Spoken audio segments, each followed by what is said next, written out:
Alrighty, what is going on, guys? Welcome back to another episode of After the Buzzer.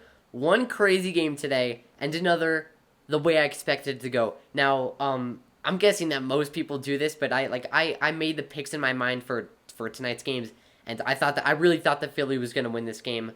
I mean, first of all, let's just take a look at this last play. We see Tobias Harris get the ball, Embiid with a screen, and it's a casual pick and roll, but Embiid misses the game winner, and Ben Simmons tips it out. They were down one. They needed some type of score there, and they could not get it. And Embiid just struggled so bad in the second half. It was just insane. He was like 0 for 12 from the field with only 2 points in the whole entire second half. He ended the game with like 17 and 21 rebounds, but he was just atrocious he was just so bad in the second half. And now this makes it a big series. I mean, I thought that this was just one of those series where the lower seed is going to win the game one, and then the higher seed is just going to kind of win four in a row, maybe goes to six or something. But Philly won 2 games in a row. I really thought they were going to go up 3-1, but here now the series is tied 2-2. Now it could really go either way. I think I had the Knicks in this series anyways, so in the end I did have the Philly Sixers going on to the conference finals. So I mean, I wouldn't really be surprised if they won in 6 or 7. But if the Hawks can win another game in this series, that would be insane. If this young Hawks team can go to the conference finals and beat the 1 seed. But there was some bad kind of coaching in this game. I mean, the Sixers, I mean, there's like 2 minutes left in the first quarter, or maybe there's like 3 or 4 minutes left in the first quarter. And the Sixers just went on this insane run. The Hawks could not get a basket. The Sixers couldn't miss. And Nate McMillan would not call timeout. And by the time that there was a minute left in the first quarter, the Sixers were already up by 10 at that point. And by that point, it's too late to call timeout. You can't call timeout with a minute left in the first quarter, or a minute left in any quarter. And there was just some bad, like, not bad calls, but just there should have been some timeouts where there wasn't. And I just really thought that Nate McMillan could have done a better job. But we did see Kevin Huerter come into the starting lineup for Solomon Hill. I don't really know why Solomon Hill was in the starting lineup at all in the first place, but Kevin Huerter was way better than last game. Last game could not hit a shot, and this game he had how many points? Because I know that it wasn't insane, but it definitely was not as bad as last game. Because he had 10 points, which isn't the best, like I said, but it's way better than last game. Trae Young led with 25, Bogdanovich had 22, and Bogdanovich was 4 for 13 from the field. But when he doesn't take as many shots, he is pretty efficient.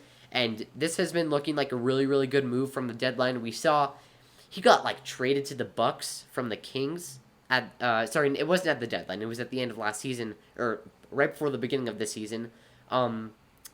He was like traded to the Bucks, but then the trade was like called off for some reason because he didn't like sign his clause or something. So he ended up going to the Hawks. Was it a sign-in? I don't think it was a sign trade. I think he just went there in general. He just signed there.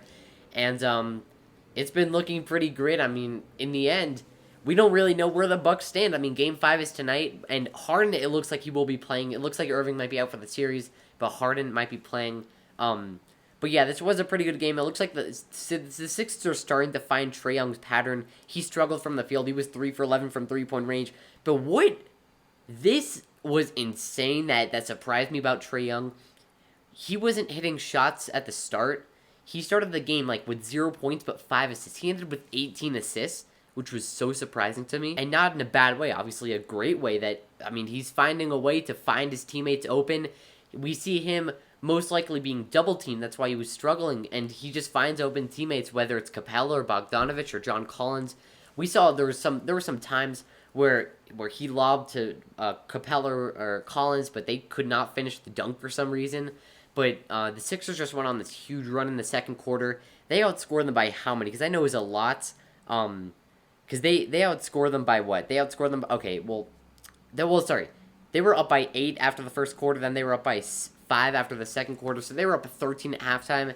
And the Hawks came back. They outscored them by 11 in the third quarter. And then they did outscore them by 5 in the fourth. So I think that Philly just has to figure out Trae Young's pattern. Maybe stop. Just play. You got to kind of play better defense. And at the end, the Sixers were down 3. This is exactly where Danny Green comes in handy. The Sixers were down 3, and I mean you have Seth Curry, but I think Danny Green would have been clutch for that situation. and they ended up having to give it to Curry. He was the only real shooter. I mean, other than maybe Korkmaz, but Curry was the other real shooter that I would trust, and it was really contested. It was close, but I think they would have found a better shot with Danny Green. But we move on to the next as the Hawks end up tying it up somehow in a crazy manner. But I never counted. I mean, of course, I'm not a fan of the Clippers, but I knew that this team would be able to come back from an 0-2 deficit in both series. I never counted them out in the Mavericks series. They ended up winning in 7, and I never counted them out in this series, as the series is now tied to a piece versus this 1-seed Utah Jazz team. I did have the Clippers winning in 6 games, I believe, so I'm guessing that's not going to happen because I don't think that the Jazz are going to fumble 4 games in a row. But the Clippers just kind of took over this game. We saw Kawhi out there. He was pretty nice. He had 31 points, so he was really, really nice. But Paul George, 31 points, 9 rebounds, 4 assists. He's found a rhythm in the playoffs, and it's just great for Los Angeles, great for Ty Lue, great for Kawhi Leonard, as I don't think that this Clippers team is going to go down this easily in the second round. We kind of saw them do that last year, but I think that they're stronger this year and that they will be able to. I think that they're going to be able to make this a series, and as they already did, I think they're going to be able to close out the series. Is what I mean. Clippers just had advantage through the whole entire game. I mean, the Jazz, it wasn't really, nobody was off. I mean, Donovan Mitchell with 37, Joe Ingles with 19, Gobert with 11 and 8 rebounds. So he couldn't really he wasn't. I mean, 8 rebounds is a decent amount, but for Rudy Gobert, who has 15 a game, it's not too much. Bogdanovich with 18, Royce O'Neal with 8. So it's not like nobody could find a pattern because, I mean, they were all efficient shooting. I'm not going to say everybody's percentage, but they were all efficient shooting, and they put up 105 points, so it wasn't even too bad, but it was just the Clippers offense that was overpowered. I mean, not overpowered, but Kawhi and Paul George put on a show, 31 points each, and then you also have Marcus Morris, who was 5 for 6 from 3-point range. He was like 100% at halftime. He had 24 points in the end, and Batum wasn't really on. Neither was Reggie Jackson, but you have just those 3 guys in Kawhi, Marcus, Mook, and Paul and PG. They each put up around 24, and then the 2 guys have 30, and there you have it. That's a game. You play good defense too. The Clippers were playing really, really good defense the whole entire game.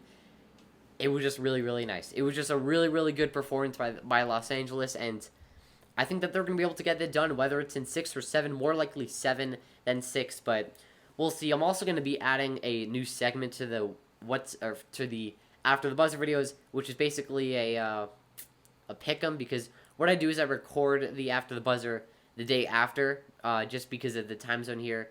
It just ends late.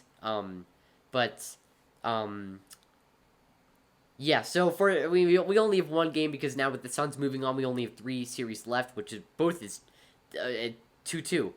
Every single series is 2-2.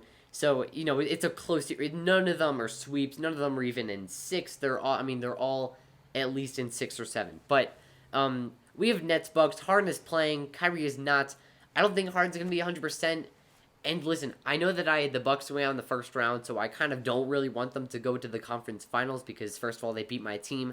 Plus, it kind of ruins my bracket. I think that the Nets are going to be able to win tonight. I think they're going to come out strong. Steve Nash is going to just, I don't know what he's going to do. He's probably not going to do too much. I think KD is just going to drop at least 35 points. Harden's going to have 24 points. Joe Harris is going to have 19 points. And hopefully Bruce Brown doesn't completely mess the whole entire rotation up. But that's going to wrap the video. The Hawks end up tying the series at 2 apiece, and the Clippers end up tying the series at 2 apiece. The Nets and Bucks game 5 is tonight, which is tied at 2 apiece. All the series are tied 2-2. We got a close one, and stay tuned for the next one. Make sure you subscribe if you're new. We'll see you in the next one. Have a great day. Peace.